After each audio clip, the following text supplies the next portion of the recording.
Mark Barber. Mindy Barber. David Barber. Today I'm going to talk about mandatory minimum sentences. When I first chose this topic, I thought that it was just and it was fair. My side of the argument was that I was for them. But after research, I realized that they aren't fair and they aren't just. After you hear the research that I've gotten from Families Against Mandatory Minimums and the Wall Street Journal, you'll agree. 3 strikes law, like the one in California, while well-intentioned, can lead to injustices when the law is not fairly balanced by all the facts in the case. Let's look at some of the realities of mandatory minimum sentences. Mandatory minimum sentences treat low-level criminals the worst. They can't afford the high-priced attorneys. They can't get off the way other people can. For example, a man named Mr. Gregg sold small amounts of drugs from a hotel room. He's serving life in prison because he had 2 other drug arrests before that. It was his 3rd strike, so he got life in prison. This is the same prison sentence that David Westerfield, who murdered a little girl named Danielle Van Dam, he's serving life in prison, and Charles Manson is serving life in prison. This same guy, Mr. Gregg, is serving the exact same sentence. He dropped out of school, he was addicted to drugs, he had tried to commit suicide, there was no social help for him. So his drug problem continued, which led to his 3 strikes and led to his life in prison. This might not have happened. The judge could have stopped it.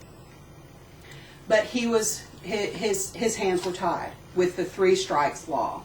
The 3 strikes law says that on your 3rd felony, you go to jail for a certain length of time, all depending on what kind of crime you did.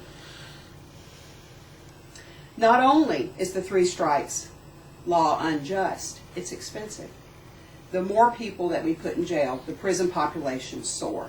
And it's full of low-level drug criminals. It costs $28,000 a year to pay for one prisoner. One prisoner, this man who committed this low-level drug offense, is in jail at a taxpayer cost of $28,000 a year.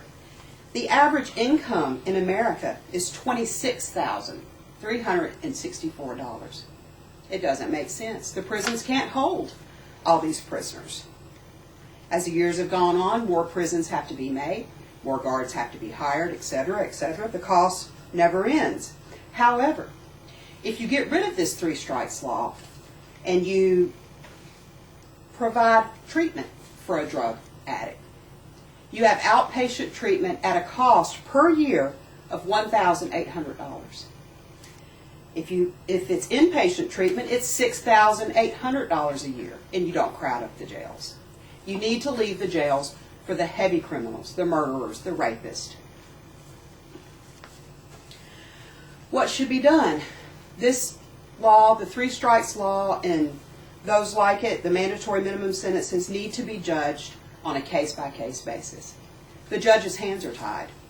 He couldn't help the man, the low-level drug dealer. There was nothing he could do. Judges are hired to use their judgment, to use their discretion, to take each case on a case-by-case basis and say, hey, this guy did this, but he doesn't deserve life in jail. If mandatory minimum sentences are done away with, what happens?